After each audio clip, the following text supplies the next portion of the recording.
Brigata Mai Joy is Never Joy. Many people say you have to change the name of these performances. The bar has been raised also for us right now after this victory, after these 7 points in 4 matches. And now there are fans also from many parts of the world. We have also from Argentina, we have from Germany, England, France, Austria, Russia. Hey guys, welcome to a very special episode of Exploring Football. San Marino are the best story in the game at the moment, in my opinion, after getting promoted in the Nations League this month. Last week they went to Vaduz and beat Liechtenstein 3-1 in the Nations League to confirm promotion and get their first ever away win and their biggest win of all time. In September, they ended a 20-year wait for a victory. They've not looked back since. What a story this is. If you're not familiar with San Marino, with a population of 33,000 people, widely regarded as the worst football team in the world, but it's gained a huge following with the Brigata, or the Never Any Joy Brigade, a fan group that follows them everywhere they go, that started 12 years ago. I spoke to Marco Brigoli, a member of that group, to really get the lowdown on exactly what it is that makes San Marino so special. This is what Exploring Football is about. It's about community. It's about football beyond the headlines. And I'm really, really excited to bring you this story. Thanks so much for joining me on this episode. Like, share, and subscribe, and let's get into it. Thank you very much for joining me, Marco. Can you first explain to me what the sort of movement around the fan group that you have, what it's been like to follow San Marino over recent years? Give the listeners a bit of an explainer on what San Marino means to you and your group. But many years ago to follow San Marino because I live in Bologna, Italy. That's not so far from San Marino. And my first match was like 24 years ago. So I was almost more than a kid, a preteen. And then I started also with Brigata about go to the stadium, for example. It was the first time in the stadium was San Marino, Italy, in Bologna, my hometown, 11 years ago. And then I started also to follow always the national team at the stadium 7 years ago. But normally go to home stadium. What is it about this team that's obviously they've just got promoted to League C in the Nations League, which is crazy when you think about because how people view San Marino is always being beaten by the big teams and being beaten quite heavily by the big teams. It's always been like an easy victory. Obviously, in the Yeah. Nations League, they're playing against other teams who might get beaten like that, Liechtenstein, and maybe they'd have a chance to win. But um, it seems like that wait for a win was so historic, and then that happened, and then they won obviously this last week to get promoted to the Nations League C. So what does that sort of mean to you? And can you just explain to me what is it about San Marino that has made it so difficult for them to win games, and also what it means that they have started to go on this journey? San Marino team is full of amateur players, so they are not professional players full time. They do also another job also, and then they play for example, 4 or 5 division in Italy or San Marino Championship. This is a big result also because we won only once before, always against Liechtenstein, but in a friendly match. Now it was a very, very fantastic result, I think, because there were already a grow up of our team started last year with the goals against Denmark, then Kazakhstan and Finland. And with Denmark, we are almost close to do a draw with a big team. We lost 2-1 at the end. And then we started to prepare this Nations League group with the hope to go some win, but not we didn't expect to on the group. But already we have this chance, and we did it also in Vaduz with a fantastic performance because we attacked almost all the match. We were under, in the first half, and we did 3 goals in the second half. Also playing well, and that's very, very unusual for us. It must have been amazing to watch because that felt like such a surprise. I think it's the first ever away win. Is that correct? Yeah, the first time ever, in a way. Yeah, Did that feel unexpected? Was that not what you expected to see? absolutely. Also because we didn't score 3 goals in a single match, never. It's a bit of a cult following, obviously, your fan group, and many I assume are sort of based in Italy. And do you sort of have you given up supporting the Azzurri or and only focus on San Marino? Is it a case of supporting both and following both? How would you describe that? But also, can you tell me a bit about the what it feels like to follow the team and the there must be quite a great feeling between the fans and connection with the team and that sort of whole thing of being able to support something and that sort of feeling of community. Can you just tell me a bit about that as well? Yeah, Brigata Mai Joy is never joy, but ironically, we many people say we have to change the name after these performances, and then I think that was really, really unexpected. We started 12 years ago. We were like a group, a Facebook group, mainly composed by the Italians, and then also we became wider. And now there are fans also from many parts of the world. We have also from Argentina, we have from Germany, England, France, Austria, Russia. Of course, for the matches, they are almost all Italians, and sometimes the other also from Europe.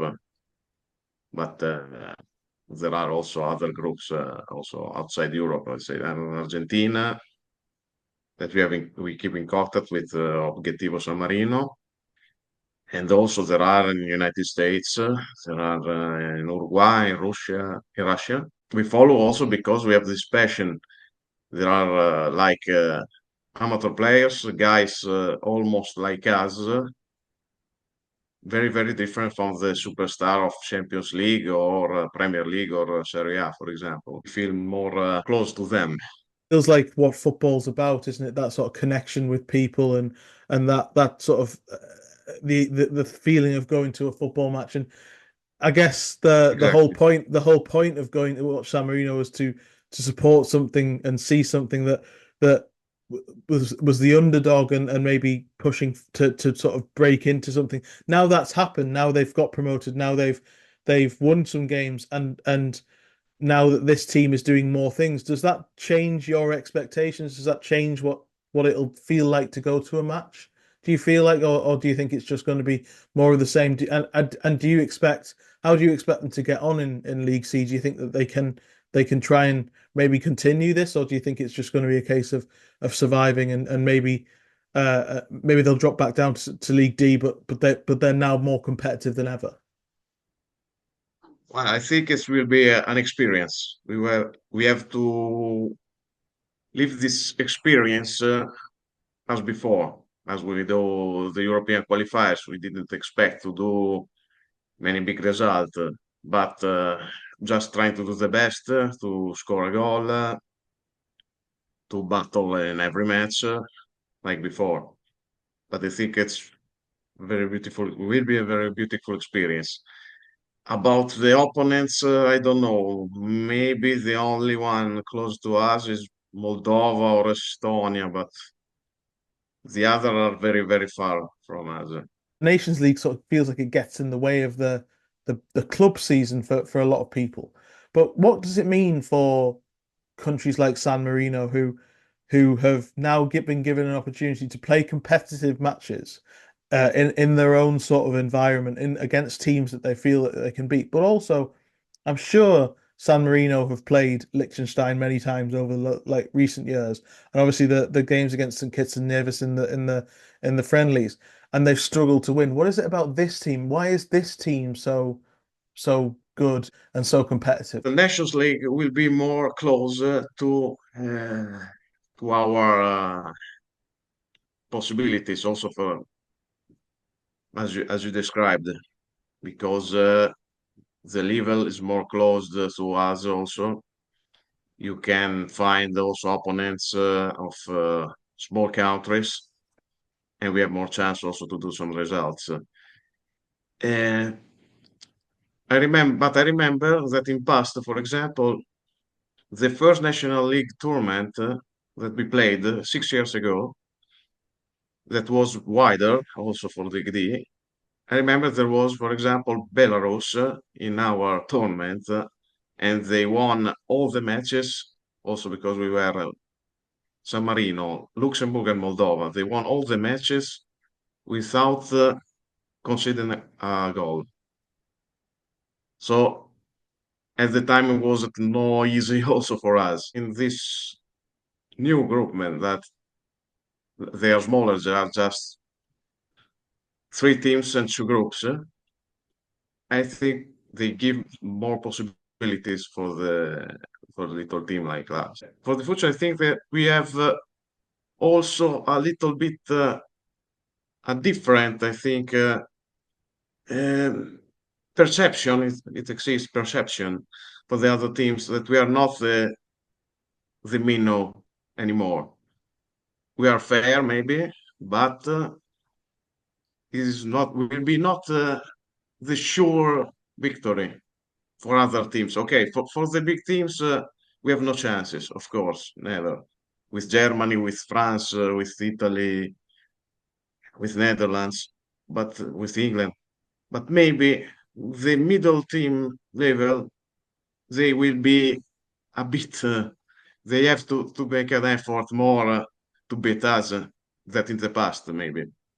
Yeah, I guess that draw actually the one of the biggest results that sort of took my eye, rather than the sort of the wins over the teams like Liechtenstein, is that narrow defeat to Denmark, because Denmark are a very uh big nation in terms of very good side in terms of they got to Yeah, the semi-finals of Euro 2020.